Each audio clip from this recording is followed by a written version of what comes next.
je veux revenir sur cette notion de Hachem fait tout pour le mieux. D'accord? Encore une fois, j'insiste. Il y a faire le bien, mais aussi faire le mieux, ça sous-entend que c'est le top. Bon. D'abord, je dois être convaincu. Qu'est-ce que ça sous-entend, ce truc-là? Ça sous-entend une chose forte. Ça sous-entend que ça ne pouvait pas être mieux. Ce qui m'arrive, ça ne pouvait pas être mieux. Pas de femme, pas d'enfant, stérile, malade, ce que vous voulez. Ça ne pouvait pas être mieux.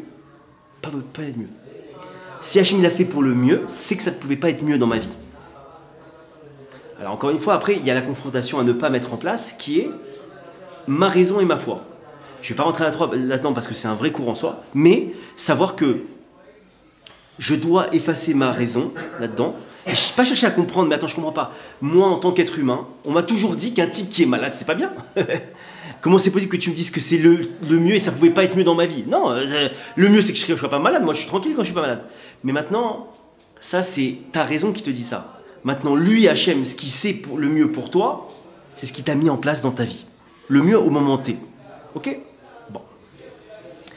Maintenant, avant de répondre à cette fameuse question, mais pourquoi donc on demande alors qu'on nous dit finalement que tout est pour le bien, donc on n'aurait pas besoin de demander? Déjà, il faut faire une différentielle et savoir une chose.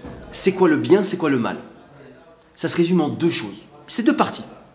Le bien fondamental, le plus poussé, qu'on doit tout chercher, c'est quoi? C'est de se rapprocher d'Hachem. Le mal, c'est de s'en éloigner. C'est ça les deux opposés, les deux antipodes qu'on a en face de nous dans notre vie, c'est ça.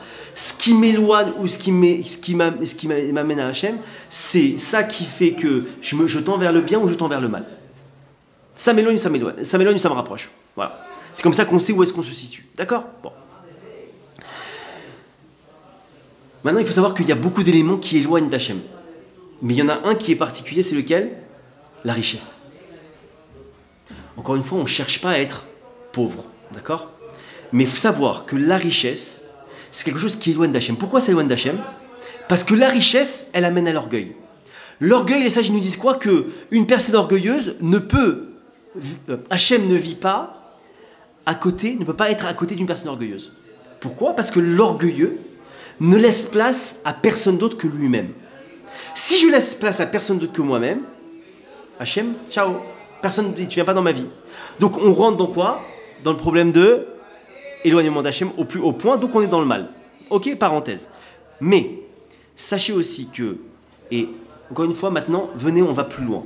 Moi je vous dis richesse, mais en vérité c'est le fait d'avoir quelque chose. Je vais définir la richesse. Le Rav, il en parle comme ça. Il parle de la richesse, à proprement parler, mais j'ai envie qu'on développe plus loin. La richesse, c'est une chose. Mais sachez que tout ce que je vais avoir, de manière, on va dire sans prière, sans avoir travaillé pour ça spirituellement parlant, j'entends, on s'en fiche de travailler 24 heures par jour pour être riche ou 24 heures par jour pour une chose, on s'en fiche de ça. Moi, je parle spirituellement, parce que la spiritualité, c'est elle qui va amener la matérialité, et pas l'inverse. Donc, si je dis que je vais plus loin que la richesse. Je dis que avoir des enfants, me marier, avoir la santé, etc.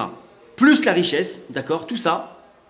Si je l'ai, à partir du moment où je l'ai, sans avoir travaillé spirituellement pour l'avoir, je me retrouve à être quoi? Orgueilleux. Donc, éloignement d'Hachem, etc. Bon. Maintenant, à quel moment j'obtiens quelque chose?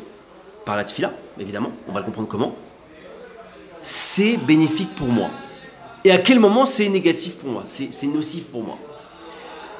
Quand un homme il reste proche d'Hachem et qu'il reconnaît, d'accord, et qu'il est reconnaissant, il est proche d'Hachem, ça veut dire qu'il travaille sa foi, il est reconnaissant, il se renforce dans la prière, etc. Ça, à ce type-là, c'est bénéfique de lui donner quelque chose qu'il a demandé. D'accord?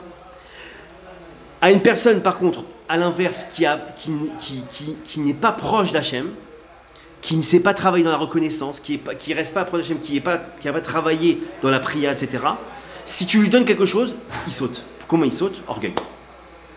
Ok? Il faut savoir que l'orgueil, c'est un...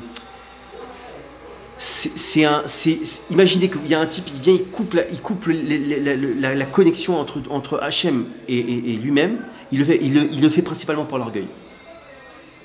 Parce que l'orgueil, ça amène la colère, ça amène l'éloignement, ça amène à croire que c'est ma force qui a fait que, etc. etc. Donc cet orgueil-là, il est très très compliqué. L'orgueil, c'est lui qu'il faut...